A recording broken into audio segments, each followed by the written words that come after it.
Transmitiendo Radio C4, conectando y comunicando al cuerpo de Cristo.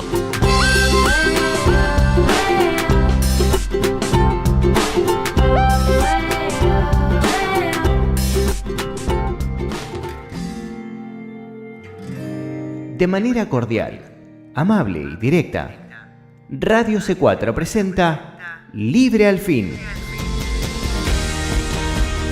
2 horas llenas de riquezas espirituales, conceptos bíblicos profundos, simples lecturas bíblicas y enseñanzas que no podemos pasar por alto. Un momento donde lo cotidiano se viste de profundidad. Y ahora con ustedes, Karina Guidi. Que el Señor les bendiga, queridos hermanos, hermanas en Cristo, familiares y amigos que nos oyen hoy en otro programa de Libre al Fin. Y por la gracia y la misericordia de Dios, hoy tenemos otro día más que podemos estudiar juntos la palabra de Dios. En este día, gloria a Dios, vamos a estar comenzando a estudiar el libro de Santiago. Hoy vamos a empezar con una introducción. Si hacemos a tiempo, vamos a empezar con el primer capítulo. Pero quiero que, por favor, tome el tiempo de avisarle a otros de si tiene la disposición, si tiene la oportunidad de poder estar quizás en su casa y poder tomar nota, busque su Biblia, abra su Biblia en el libro de Santiago. Vamos a comenzar a estudiar esta epístola espectacular, esta introducción hoy a la epístola general de Santiago. Quiero que sepa que este estudio va a estar siendo repetido en la radio. También va a poder acceder a este estudio luego también por medio de la página de la radio. Y también va a poder acceder a él a través del canal en YouTube. Puede ir usted allí a YouTube, Karina Guidi, Libre al Fin, y también va a tener en algún momento acceso a esto. Así que sin más, con la ayuda del Señor, y también les ruego que compartan esto con otros, comparta la radio, comparta estos estudios y avísele a otros. Estudia conmigo el gran libro de Santiago. Esto ha sido tomado del comentario bíblico por el evangelista Jimmy Swaggart, las notas del evangelista Jimmy Swaggart, junto con muchísimas, pero muchísimas notas, la colaboración de muchos otros eruditos bíblicos también, y también hay muchas notas personales en cuanto a esto. Comenzamos entonces ya mismo con la autoría de este libro. Santiago era un nombre común en el primer siglo.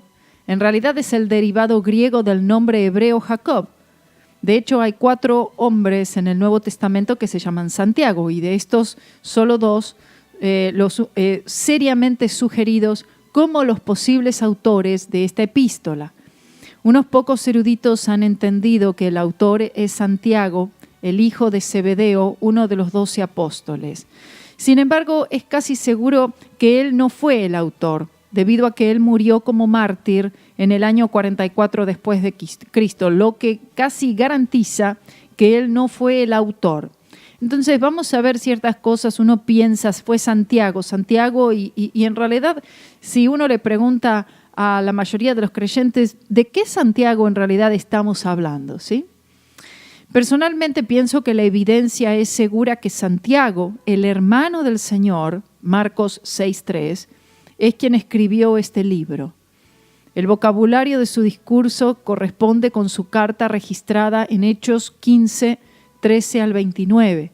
También el tono autoritario de la epístola concuerda bien con la autoridad ejercida por Santiago en el libro de Hechos, capítulo 15, versículo 13, capítulo 21, 18. De hecho, no pienso que jamás haya habido una duda en que el autor es el hermano del Señor llamado Santiago, de no ser por la insistencia de la Iglesia Católica en que María fue una virgen perpetua, lo que significa para ellos que Jesús no tuvo hermanos ni hermanas. Por supuesto, la Biblia refuta todas estas proclamaciones erróneas. Es decir, según la Iglesia Católica, Santiago no fue el hermano del Señor porque, según ellos, María, después que nació el Señor Jesús, ella no tuvo hijos nunca jamás, siempre se mantuvo virgen. En cuanto a María, es claramente demostrado que Jesús tuvo 4 hermanos, medio hermanos: Santiago, José, Simón y Judas. Él probablemente tuvo 3 hermanas también. Esto lo vemos en Mateo 13, 55 y 56 y en Marcos capítulo 6, versículo 3. También el Señor es llamado como el primogénito de María. Mateo 1, 25, Lucas 2, 7. Y esto infiere que él fue el primero de otros hijos. Si es primogénito es porque hay otros. También Santiago es llamado el hermano del Señor en Gálatas 1, 19. Fue profetizado por Dios que María tendría otros hijos y que el Mesías tendría otros hermanos. En el Salmo 69, 8 dice: extraño he sido para mis hermanos y desconocido para los hijos de mi madre, dice. ¿De quién habla este salmo? Este salmo habla del Señor Jesucristo, de sus hermanos y de María. La frase su madre y sus hermanos son mencionadas sobre seguirle a Capernaum a tratar de estorbar su obra. Mateo 12, 46 al 50, Marcos 3, 31 al 35, Lucas 8, 19 al 21 y Juan 2, 12. Los hijos de alguna otra mujer, como proclaman los católicos, no estarían siguiendo a María como sus hermanos. Cuando dice sus hermanos, son mencionados como no creyendo en él hasta después de la resurrección. Juan 7, 3 al 10, Hechos 1, 14. Por eso es que vemos esta herejía que ha sido constituida por la Iglesia Católica. El significado natural de la frase sus hermanos jamás habría sido cuestionada de no ser por el hecho de la corrupción pagana en la Iglesia. En tratar de elevar a María de una mera sierva del Señor, como dice en Lucas 1:38, a la Madre de Dios. La Biblia no dice esto. La Biblia no pone a María como la Madre de Dios y investirla también con poderes divinos como si fuera ella una diosa.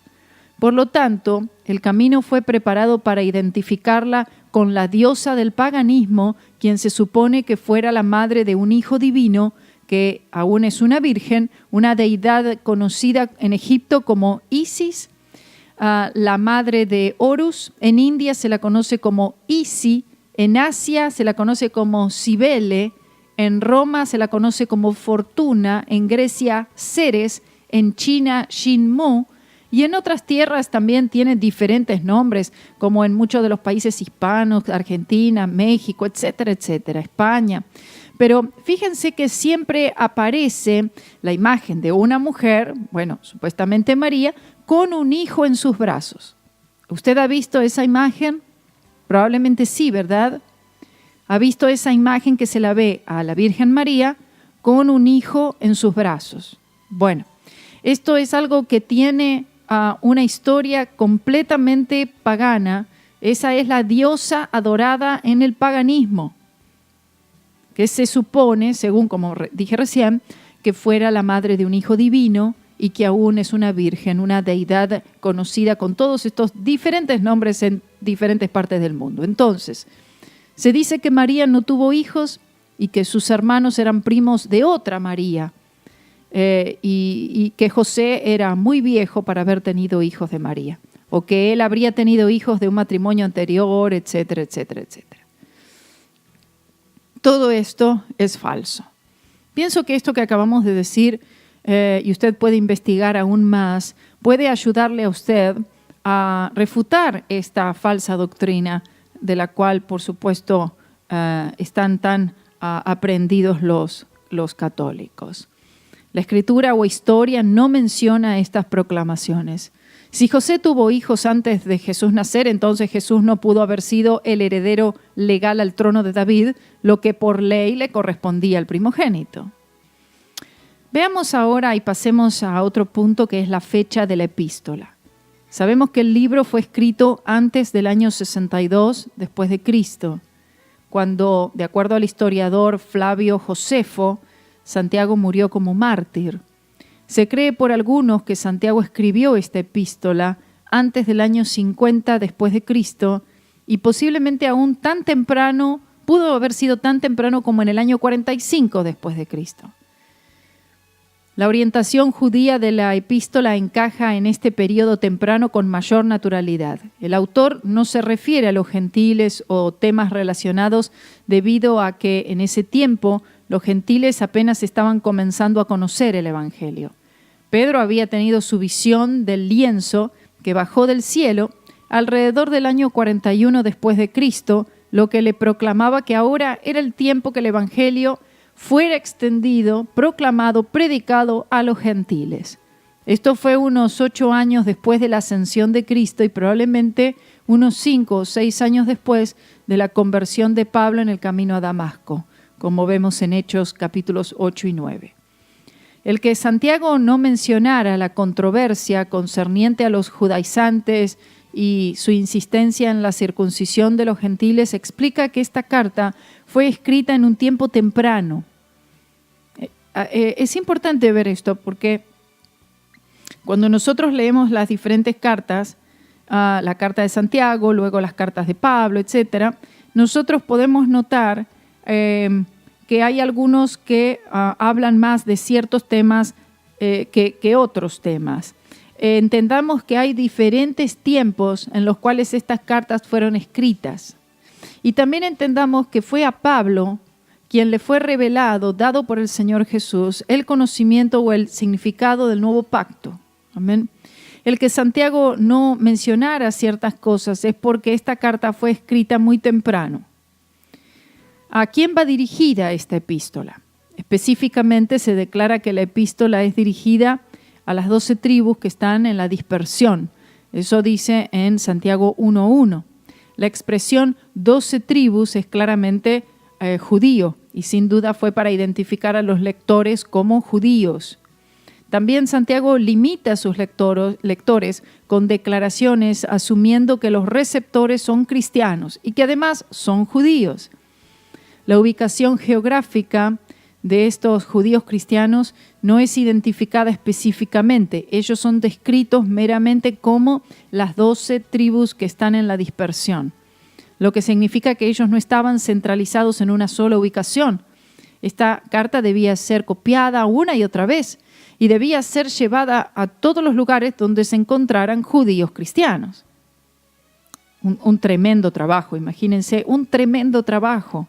Y gloria a Dios, el Señor dispersó a este pueblo, la verdad es que para protegerlos, pero también la palabra de Dios como sea llegó a todos estos lugares donde el pueblo de Dios, donde los judíos cristianos se habían diseminado. Aparte de esto, el texto bíblico no nos da más información. Estos cristianos judíos se esparcieron por Judea y Samaria, Hechos 8:1, y tan lejos como Fenicia, Chipre y Antioquía, Siria, Hechos 11:19. Es razonable asumir que Santiago, el anciano liderando la iglesia de Jerusalén, cuando digo anciano me refiero a pastor, él era el pastor principal de la iglesia en Jerusalén, que se sentiría responsable por todos estos hermanos y hermanas, todos estos judíos cristianos que se habían dispersado, que estaban lejos, que no estaban en Jerusalén, y entonces él trataría de poder instruirles como si ellos aún se encontraran bajo su cuidado, como si estuvieran todavía en Jerusalén, y quería él entonces poder ministrarles la palabra. Esta epístola revela su conocimiento íntimo de las circunstancias y características, y él escribe con una nota de autoridad esperada de uno que ha sido reconocido como un líder espiritual en la iglesia de Jerusalén. Santiago, el hermano del Señor. Yo pienso que podemos estar de acuerdo que el autor de Santiago no es Santiago el apóstol, sino que es Santiago, uno de los hermanos del Señor. En realidad fue el segundo. Después de nacer Cristo, entonces viene Santiago.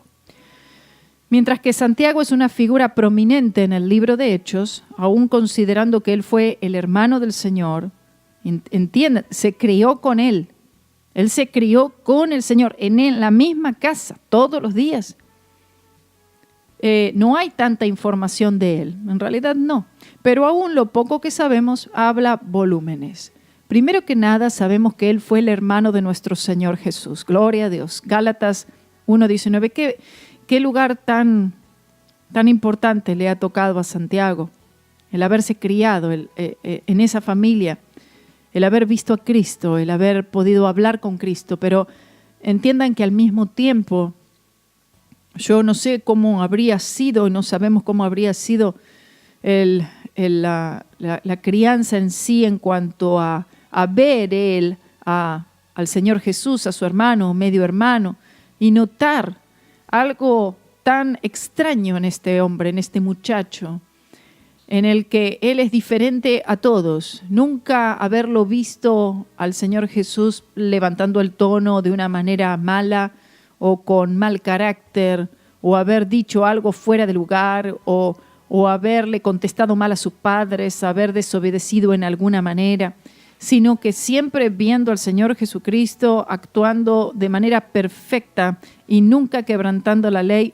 pero al mismo tiempo no reconociéndole a Él como el futuro Mesías, como el Mesías prometido, como el Redentor del mundo, sino que fue mucho tiempo después que el Señor Jesucristo murió y resucitó, es que entonces ellos creyeron en el Señor Jesucristo. Me refiero a su propia familia, a los que se criaron con Él, en que Cristo era el Salvador del mundo. Y asimismo, aunque Santiago estaba en esa posición como hermano, medio hermano de Cristo, él también tuvo que recibir, tuvo que aceptar, él tuvo que nacer de nuevo. El hecho de haber nacido en una familia donde Cristo, el Salvador, estaba allí a su lado, eso no significa que él estuviera cerca del Salvador, sino que estaba muy cerca del Salvador, aunque finalmente, por supuesto, sabemos que él le dio su vida a Cristo. Entonces, por eso decíamos que sabemos que él fue el hermano de nuestro Señor, Gálatas 1:19, y eso en sí mismo, a pesar del hecho que Jesús minimizó la conexión, en Mateo 12, 46 al 50, presenta un privilegio de proporciones incomparables, un privilegio incidentalmente que la familia de Cristo parecía entender muy poco. No había sido apreciado Cristo en esa familia como debió haber sido. Aunque el Espíritu Santo se refirió a Santiago como el hermano de nuestro Señor, aún no es fácil definir apropiadamente la conexión. José no fue el padre de Cristo, como sabemos. Jesús no tuvo un padre terrenal, debido a que nació de la Virgen María. La verdad es que él no fue el producto del esperma de José ni el producto del óvulo de María. Entendemos eso, ¿cierto? De hecho, la matriz de María solo sirvió como la casa, como el hogar, por unos 9 meses hasta que él naciera, uno podría decir. Consecuentemente, Jesús no tuvo el parentesco de su familia. El Señor Jesús no tuvo ningún tipo de parentesco ni en color de los ojos, ni el pelo, ni la cara, ni la piel, ni la forma de ser. No tenía el parentesco como cualquier hijo, ¿verdad? Tiene el parentesco de acuerdo a sus padres. La manera de caminar, la manera de hablar, parecido físico, etc. En realidad, él fue totalmente diferente a otro niño que haya nacido. En primer lugar, desde el principio, él fue perfecto, y esto significa perfecto en todas maneras, actitudes, comportamiento y personalidad. Y también no estamos hablando de perfección en el sentido de altivez, sino en el sentido de humildad. Era una perfección, pero perfección en humildad. Pero a pesar de la humildad, su perfección evidentemente irritaba el temperamento de su familia. Seguramente debió ser así. Aunque no tenemos información en cuanto a José, y me refiero a los años formativos de Cristo, lo que significa que probablemente José murió antes que Cristo hubiera crecido o se hubiera hecho adulto. Además de María, parece que antes de la resurrección de Cristo, ninguno de sus hermanos y hermanas creían en él como el Salvador. De hecho, las Escrituras lo dicen enfáticamente. Juan 7:5. Sabemos que Santiago fue clasificado por el Espíritu Santo como un apóstol, porque Pablo así lo dijo en Gálatas 1:19. Pero aún así, Santiago nunca se refirió a sí mismo como tal, sino que él se llamó un siervo de Dios y del Señor Jesucristo. Gloria sea su nombre. Sabe que esta es la posición más alta que cualquiera pueda tener. Los hombres buscan posiciones altas, los hombres buscan un nombre, los hombres buscan un título y aún más los hombres religiosos. Pero sin embargo vemos aquí el carácter del apóstol Santiago, en el cual él, a pesar de haber nacido en la misma familia, hermano del Señor Jesús, él se llama a sí mismo como un siervo de Dios y del Señor Jesucristo. Eso es todo lo que somos y gloria a Dios si alguien llega a alcanzar tener siquiera este título que es el mejor de todos, un siervo de Dios y del Señor Jesucristo. Ahora el apóstol Pablo sí lo llamó apóstol a Santiago, aunque Santiago no se llamó a sí mismo como tal, debido a que él sentía que no era merecedor de este título o de este llamamiento, debido a que él no había rechazado, él no había creído en el Señor Jesucristo, sino después de su resurrección. Algunos proclaman que, aunque él definitivamente era un apóstol, debido a que él no sirvió a Cristo ni le reconoció durante su ministerio terrenal, entonces Santiago sintió que él no era digno de ser designado como un apóstol. También en las Escrituras vemos que Cristo se le apareció a Santiago después de su resurrección. De este encuentro no tenemos ningún conocimiento, excepto que Pablo, al mencionar a algunos de aquellos que habían visto a Cristo después de su resurrección, entonces dijo en 1 Corintios 15:7, después apareció a Jacobo. Esto se refiere a Santiago. Lo que sucedió en esa reunión cuando él se le apareció a Jacobo no se nos dice, pero sea lo que sea que haya pasado desde ese momento, parece que Santiago se convirtió en un devoto seguidor del Señor Jesucristo, reconociéndolo como el Hijo de Dios y el Mesías de Israel. Gloria a Dios. La tradición dice que él fue nombrado el pastor u obispo principal en Jerusalén por el Señor mismo, con otra tradición que dice que él fue nombrado por los 12 apóstoles. Pero no existe ninguna prueba en cuanto a esto, ninguna tradición, no existe prueba de ninguna tradición. Pero como sea, sí sabemos que Santiago era el pastor principal, una iglesia numerosa, posiblemente alrededor de entre 20, 40, 50, 70 mil quizás personas que eran miembros de esta iglesia que funcionaba en casas, claro. Entonces el pastor de la iglesia en Jerusalén era este hermano del Señor. Como sabemos de Hechos, capítulo 15, Santiago fue el pastor principal de la iglesia en Jerusalén. De hecho, esta fue la primera iglesia en el cristianismo y allí se congregaban mayormente judíos, con posiblemente algunos gentiles prosélitos, y probablemente alcanzaba los 20 a 40 mil personas y seguía creciendo mucho más. Allí es donde la mayoría de los apóstoles originales se congregaban, al menos que ellos estuvieran predicando en algún otro lugar o levantando iglesias en algún lugar en el Imperio Romano.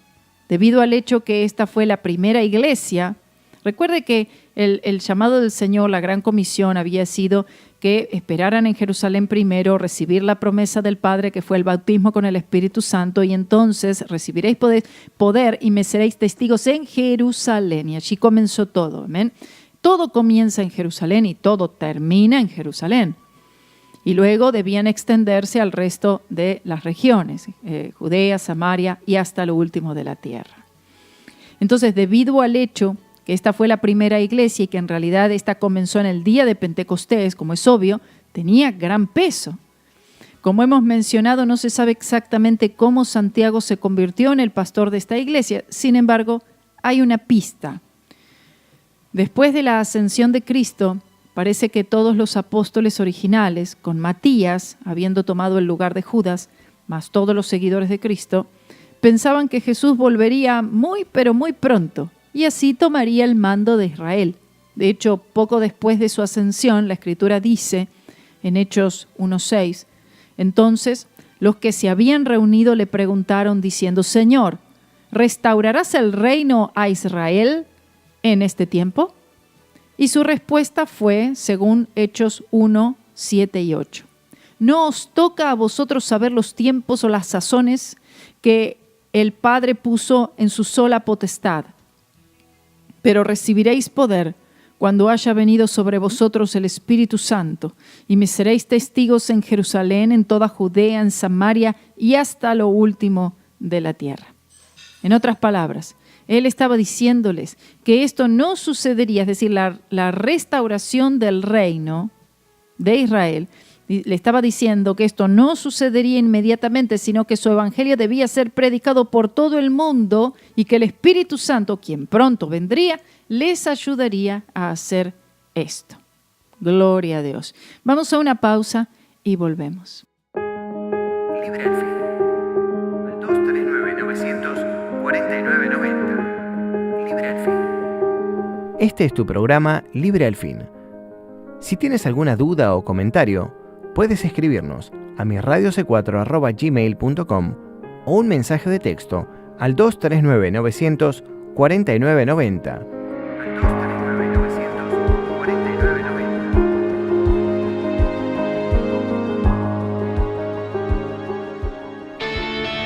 La invitación, Libre al fin, palabras de vida, estudiando el Antiguo Testamento, The Message of the Cross, tiempo devocional y oración, momentos de la creación, respuestas en Génesis. Radio C4 continúa creciendo y en este 2017 vamos por más. Participa de nuestros programas escribiéndonos un mensaje de texto o llamando al 239-900-4990. También puedes hacerlo a través de la aplicación WhatsApp o por Facebook, donde nos encuentras como Radio C4. No lo olvides, somos Radio C4, conectando y comunicando al cuerpo de Cristo. A partir de enero 2017 en radioc4.com podrás acceder a nuestra sección de archivo de programas, donde en la comodidad de tu hogar y en tu tiempo podrás tener acceso a la repetición de tus programas favoritos. No olvides visitarnos en www.radioc4.com a partir del 1 de enero del 2017.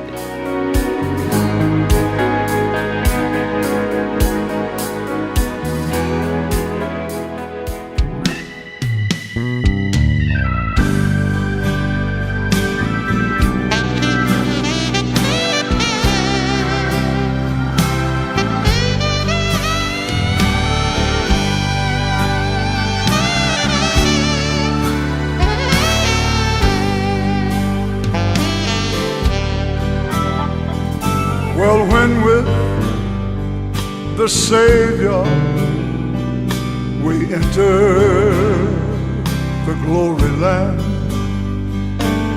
won't it be wonderful there? Oh, ended, well, those troubles and cares are that former land. Won't it be wonderful there?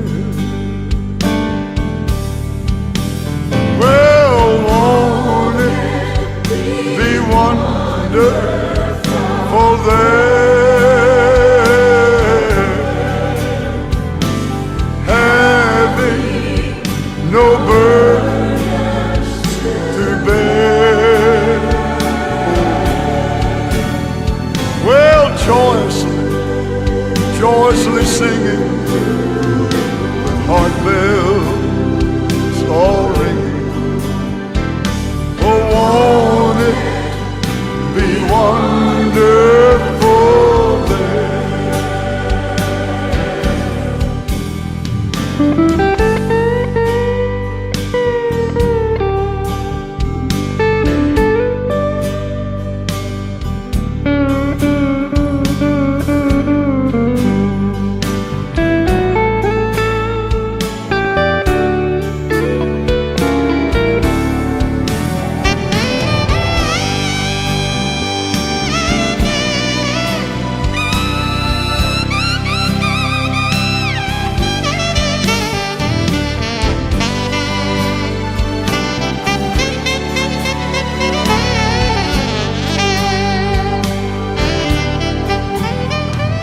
We're walking and talking with Christ, that supernal one.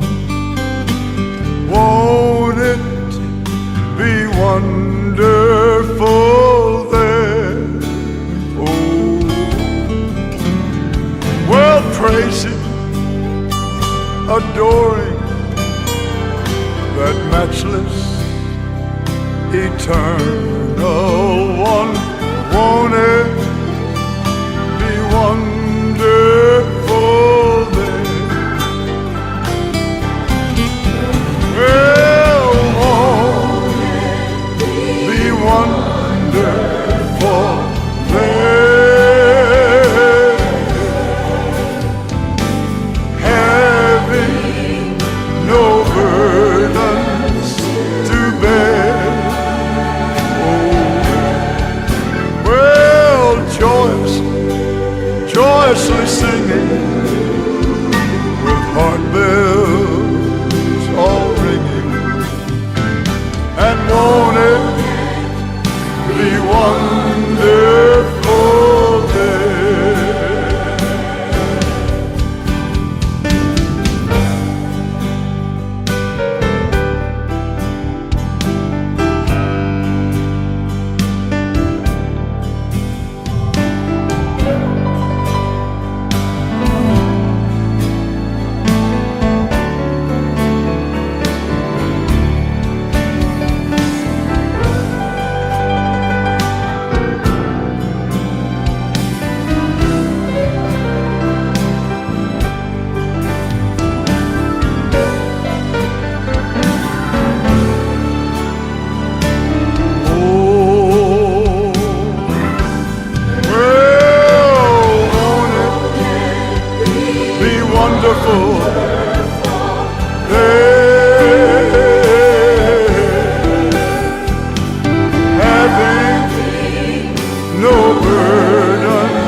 Be wonderful there. Yes, won't it be wonderful? Hallelujah. There,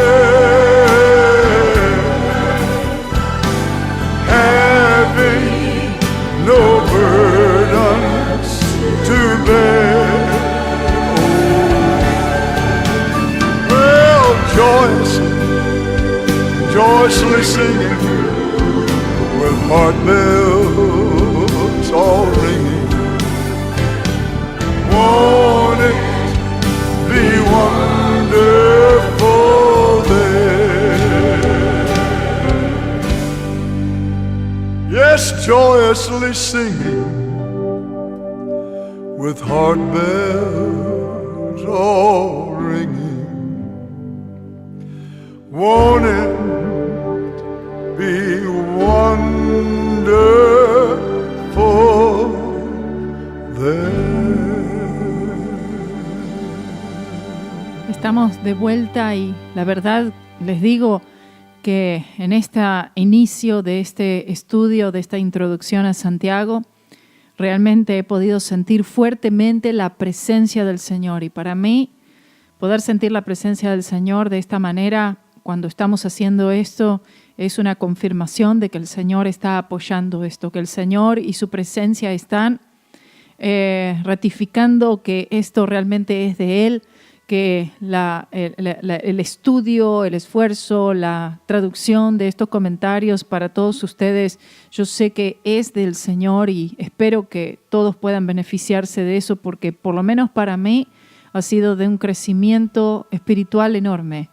Y me siento tan contenta, me siento como animada, como entusiasmada de poder estudiar ahora Santiago de esta manera con todos ustedes, y espero que ustedes se sientan de la misma manera.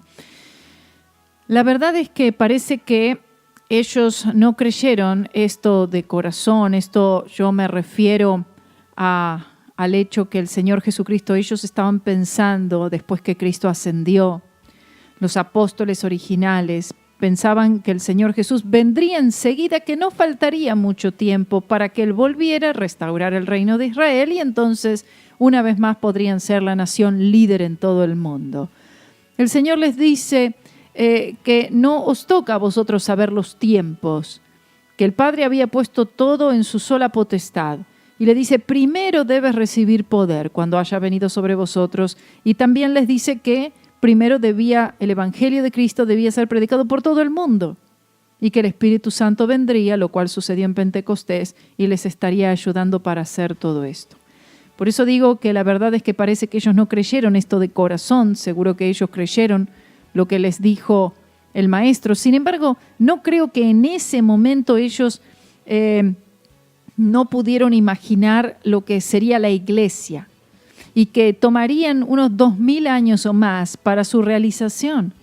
De hecho, el empuje de la iglesia, por lo menos en lo que concierne el mundo entero, no comenzó sino hasta el tiempo de Pablo. Aunque Pedro tuvo la gran visión del evangelio que sería llevado a los gentiles, en Hechos capítulo 10, lo que sucedió unos 7 u 8 años después de Pentecostés, los 12 originales se conducían con gran lentitud hacia esa dirección.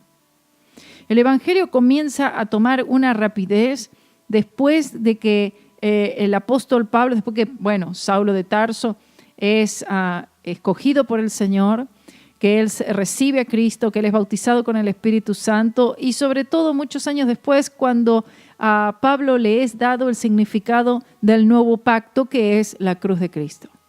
Algunos pensaron que Santiago fue nombrado como el pastor principal de la iglesia en Jerusalén simplemente porque él era el hermano del Señor.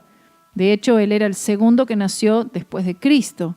Mateo 13, 55-56. Cristo, estando directamente en el linaje de David, lo que fue necesario para que el trono davídico fuera restablecido, y habiendo vuelto al cielo y Santiago siendo el próximo en el linaje, ¿entienden? Él era la elección lógica. En otras palabras, uno podría decir que el nombramiento de Santiago fue un esfuerzo para tener todo preparado para cuando Cristo volviera, según ellos, muy pronto. De hecho, Santiago mismo dijo en este gran concilio en Jerusalén, en Hechos 15, 14 al 16, dijo, Simón ha contado cómo Dios visitó por primera vez a los gentiles para tomar de ellos pueblo para su nombre. Y con esto concuerdan las palabras de los profetas como está escrito, después de esto volveré y reedificaré el tabernáculo de David que está caído y repararé sus ruinas y lo volveré a levantar. Santiago, por supuesto, tenía razón y él estaba citando a Amós, capítulo 9, 11 y 12 y también Isaías 11, 10. Pero una vez más, en ese tiempo particular, no creo que ellos se dieran cuenta de cuánto tiempo tomaría para que la iglesia fuera formada. Mateo 16, 18. Habían muchas cosas que todavía no entendían. Tampoco tenían un entendimiento en relación a la diferencia entre el arrebatamiento, la segunda venida de Cristo, en cuanto a los tiempos, ¿sí? En realidad, la primera epístola de Pablo, primera de Tesalonicenses, fue escrita, por lo menos en parte, para contrarrestar este pensamiento. En el 4º capítulo de esa epístola, él dio la gran doctrina del arrebatamiento, primera de Tesalonicenses 4, 13 al 18. Y algunas de las personas en esa iglesia pensaban que los cristianos que habían muerto recientemente se perderían todas las grandes cosas que Cristo haría al volver, lo que demostraba que ellos creían que su venida sería inminente y que sería pronto. Más que seguro eran los judíos en la iglesia los que estaban proponiendo esta doctrina particular. Entonces, en efecto, Pablo los corrige en 2 puntos. Primero que nada, él les dijo que los santos que murieron no se perderían de nada y que primero que todos los santos deben ser arrebatados primero con Cristo en el cielo, antes de la segunda venida de Cristo, lo que él trata más profundamente en su segunda epístola a esa iglesia particular, en 2 de Tesalonicenses capítulo 2. Entonces esto nos dice que fue debido a la predicación y la enseñanza de Pablo, a quien le fue dado el significado del nuevo pacto y también quien fue el perito arquitecto de la iglesia, que ese pensamiento erróneo fue lentamente puesto de lado. ¿Se entiende? 1 Corintios 3:10. En relación al asunto de la ley y la gracia, que siempre fue un problema para la iglesia en aquel entonces y hoy también, a lo que ya hemos aludido, toda evidencia es que Santiago escribió esta epístola antes del significado del nuevo pacto como le fue dado a Pablo. Por supuesto, nada de lo que dijo Santiago contradice las enseñanzas de Pablo, porque los dos hombres fueron inspirados por el Espíritu Santo al escribir, lo que garantiza contra todo error. Sin embargo, muchos han pensado, inclusive Martín Lutero, que ellos detectaron enseñanzas contradictorias en esta carta de Santiago, a lo que Pablo da en Romanos y en Gálatas. Pero si se hace una examinación cuidadosa de estas cartas, nos muestra que ellos estaban enseñando sobre temas diferentes. Pablo estaba hablando de la justificación delante de Dios y Santiago sobre la justificación delante de los hombres. Santiago no estaba enseñando la justificación por obras, sino que si un cristiano, una persona es verdaderamente justificada, definitivamente habrán obras apropiadas que le van a seguir. Una vez más, déjenos enfatizar el hecho que en el tiempo que Santiago escribió su epístola, esto es, si de hecho él la escribió a mediados de los años 40, el gran evangelio de la gracia aún no había sido vastamente conocido. De hecho, siendo que Pablo fue salvo alrededor del año 35 después de Cristo, sin duda unos años más tarde es que él entendió el nuevo pacto. Unos cuantos años pasaron, que en realidad es el significado de la cruz. Vemos que el Espíritu Santo no comenzó a registrar su ministerio sino hasta el año 44 después de Cristo, lo que marcó el comienzo de su primer viaje misionero, Hechos capítulo 13.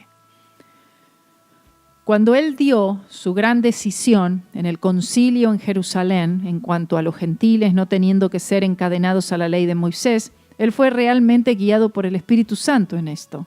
Hechos 15, 19 al 31. De hecho, en ese tiempo él se refirió a Pablo y Barnabás como amados y luego añadió, hombres que han expuesto su vida por el nombre de nuestro Señor Jesucristo. Hechos 15, 25 y 26. Entonces sabemos que él amaba grandemente a Pablo, me refiero a Santiago. Pero en lo que respecta a esta decisión particular, aunque los gentiles fueron liberados de esa atadura, Santiago en lo que concierne la ley no mencionó a los judíos. De hecho, la iglesia en Jerusalén, que como es obvio estaba conformada de casi todos judíos, seguía observando la ley de Moisés. Al cierre del tercer viaje misionero de Pablo, cuando él fue a Jerusalén, lo que fue alrededor del año 60 después de Cristo, hubo una pequeña confrontación entre Pablo y aquellos con él, con Santiago y los ancianos. Esto lo registra Hechos 21, 18 al 25.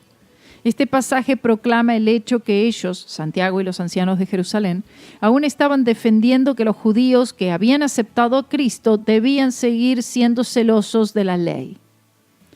Creo que es imposible llegar a una conclusión en cuanto a esto, fuera del hecho que Santiago y los ancianos en la iglesia en Jerusalén no estaban exactamente en simpatía con lo que enseñaba Pablo sobre la ley. Sobre esto, como lo proclama el capítulo 21 de Hechos, Pablo hizo todo lo que pudo para mantener la iglesia de que fuera dividida por este aspecto de la ley y la gracia.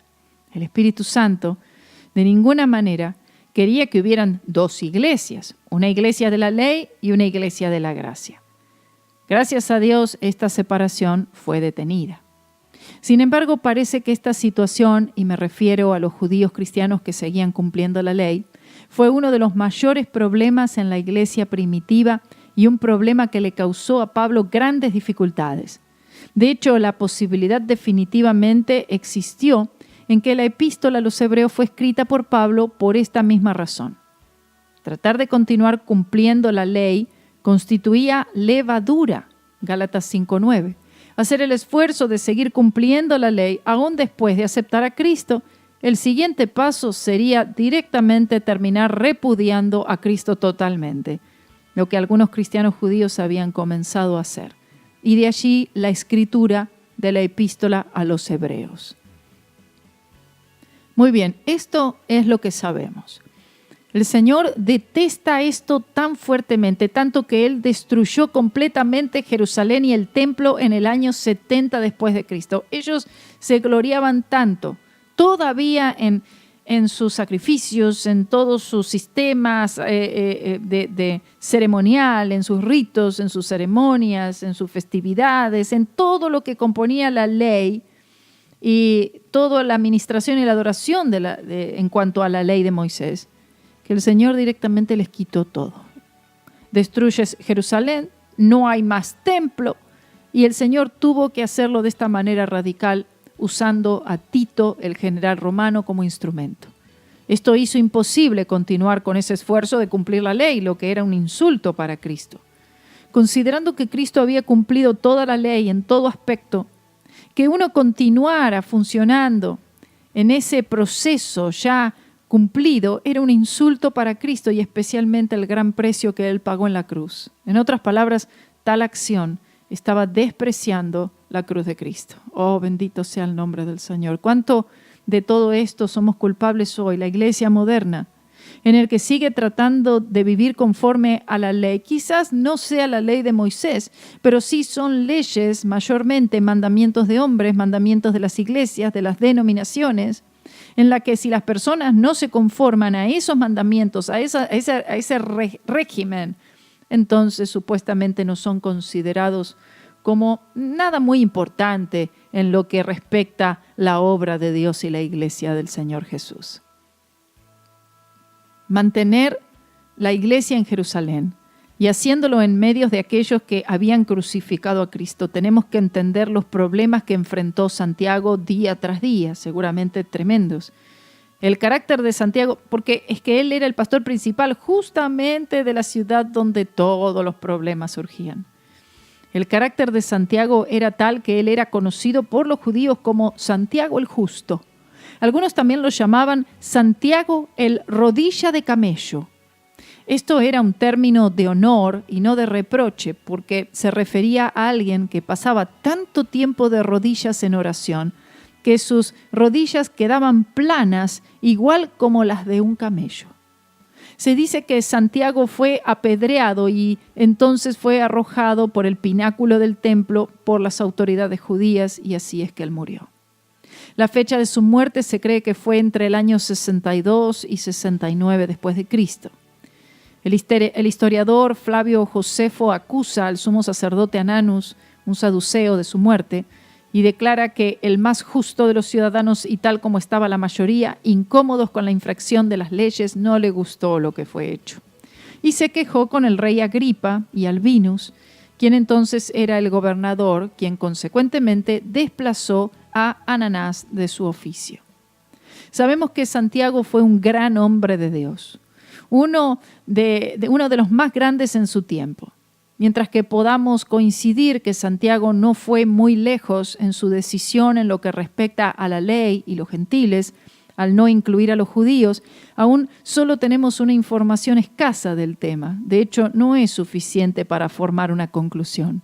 Por lo tanto, en lo que respecta a estas situaciones, tenemos que dejarlo al Señor, quien en ese día venidero enderezará todas las cosas. Oh, gloria a Dios. Hay similitudes con Pablo. Algunos proclaman que la epístola de Santiago fue escrita en el cierre de su vida, en que él estaría muy familiarizado con los escritos de Pablo. Se dice esto por las similitudes de algunas declaraciones, en que Santiago estaba familiarizado con los escritos de Pablo. Sin embargo, personalmente no creo que haya sido así, debido a los diferentes tiempos. Personalmente creo que Santiago escribió esta epístola bien temprano, posiblemente siendo la segunda epístola escrita, con algunos creyendo que Mateo fue el primero. La tradición es que Mateo escribió su evangelio en el año 37 después de Cristo. Es mi pensamiento que las similitudes fueron totalmente ingeniadas por el Espíritu Santo, algo que encontramos en todos los libros de la Biblia. Y ese es el motivo por el cual hay unos cuantos pasajes similares de Santiago y Pablo que al leer Romanos o Gálatas o alguno de los otros libros que Pablo escribió, vemos similitudes, por supuesto, en varios pasajes de Santiago. La posible causa de las similitudes. Bueno, también al tratar estas similitudes y las proclamaciones de algunos que Santiago escribió su epístola más tarde en su vida y que las similitudes fueron debido al hecho que él había leído las epístolas de Pablo, ¿acaso es posible que haya sido a la inversa? Si Santiago escribió su epístola temprano en su ministerio, es positivo que Pablo habría leído su epístola con gran interés, considerando que era la palabra de Dios. El apóstol se habría adherido mucho a lo que Santiago había dicho. Entonces, aquello a lo que algunos se refieren a las similitudes entre Santiago y Pablo puede que sea más de parte de Pablo que de Santiago. No puedo concebir que el Espíritu Santo habría inspirado a Santiago a escribir su epístola más tarde en su ministerio e ignorar totalmente la cruz, lo que habría significado en efecto el ignorar la gracia. Que el Espíritu Santo hubiera hecho algo así habría sido una contradicción, lo que por supuesto no es posible con el Espíritu Santo. Por ejemplo, Pedro probablemente escribió su primera epístola alrededor del año 60 después de Cristo. Juan escribió la suya alrededor del año 90 y un poco más tarde, o quizás más tarde, y Judas alrededor del año 66. Estos tres hombres coinciden perfectamente con el evangelio que predicaba Pablo. Y lo mismo puede decirse de Santiago, por lo menos de acuerdo a la luz que él tenía entonces. En otras palabras, no hay nada que pueda decirse de Santiago que contradiga lo que dijo Pablo. La diferencia es que él no va dentro de lo que es la cruz o la gracia, simplemente porque él no tenía la luz sobre este gran tema en ese tiempo particular, y además no olvidemos que el Espíritu Santo le inspiró a escribir lo que él escribió y lo que el Espíritu Santo quería que él escribiera. Pero así todo, vemos todos estos libros cómo se complementan perfectamente el uno al otro. Pienso que cada uno, conforme al ministerio y llamado, aportó aquello que el Espíritu Santo quiso que aportara a la iglesia del Señor Jesucristo, ¿verdad? En la epístola de Santiago, el hermano de nuestro Señor no menciona la cruz, ni menciona las palabras crucificar o crucificado, tampoco menciona la sangre y de hecho solo menciona al Espíritu Santo una sola vez. También la palabra sacrificio no es mencionada. Él menciona la gracia 3 veces. Si él hubiera entendido y sabido el mensaje de la cruz como le fue dado a Pablo, es imposible, yo creo, que el Espíritu Santo le hubiera inspirado a escribir esta epístola sin incluir estos temas tan importantes. De hecho, el más importante de todos. Santiago no trató estas cosas porque él no tenía entendimiento en referencia a estas cosas, por lo menos no todavía, como se dijo. El Espíritu Santo en la escritura de los libros y las epístolas de la Biblia no usó los escritores más allá de su conocimiento. Amén. No son máquinas, sino que el Espíritu Santo los utilizó a escribir en referente a las instrucciones que fueron dadas dentro del conocimiento y la personalidad que ellos tenían.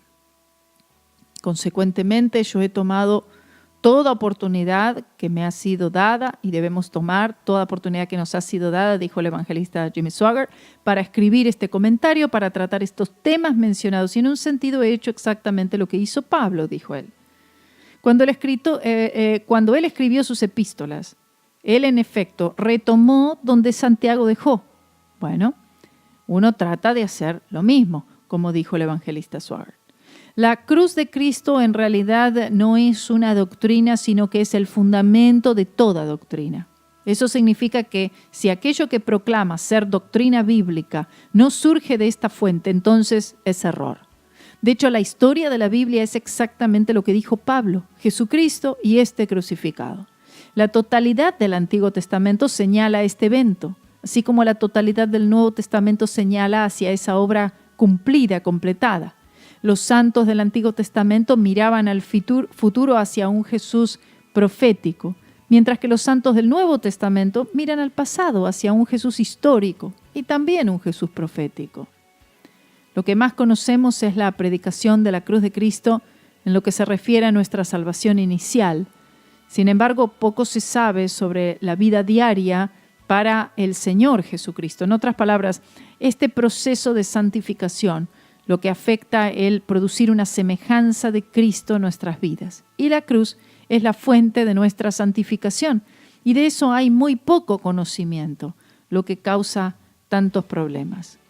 La verdad es que es imposible vivir una vida justa, una vida santa, sin un entendimiento apropiado de la cruz de Cristo. Es algo simplemente imposible. Un ejemplo perfecto de lo que estamos hablando está en el capítulo 7 de Romanos. Esta es la experiencia de Pablo inmediatamente después de ser salvo y bautizado con el Espíritu Santo. De hecho, él ya era un apóstol, sin embargo, al no conocer la victoria de la cruz, no sabía lo que significaba la vida del creyente, cómo vivir esta vida para Dios. Entonces Pablo trataba de vivir esta vida cristiana por su propia fuerza, así como lo hemos hecho todos. Ahora, considerando que él estaba bautizado con el Espíritu Santo en ese momento, ¿cómo es que el Espíritu Santo no le estuviera ayudando?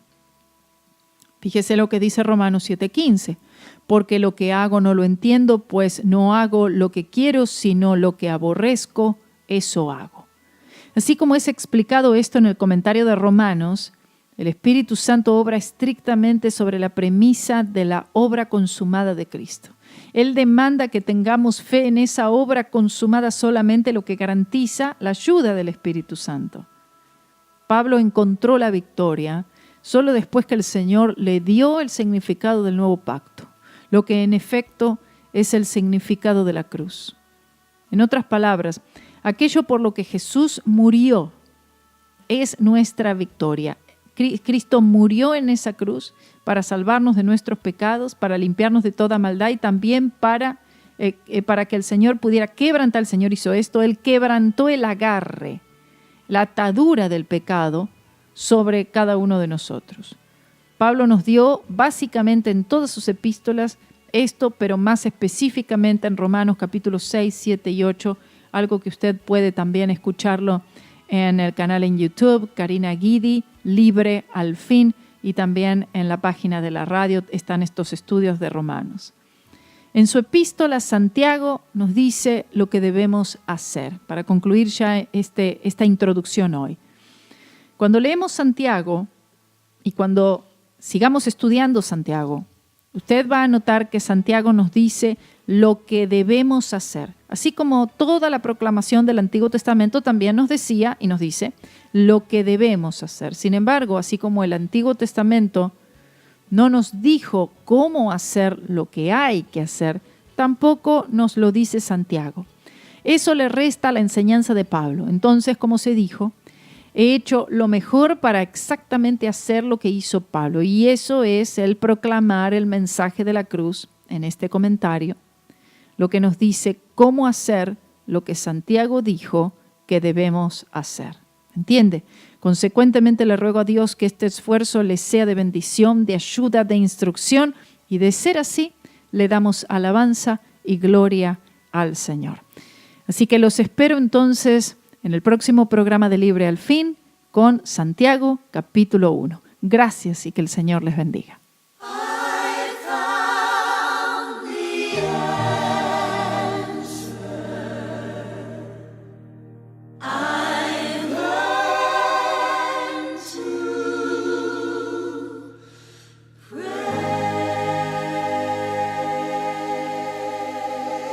I have found the answer. Yes, I've learned to pray with faith to God me. I found my way. Well, the sun, it's shining on me today.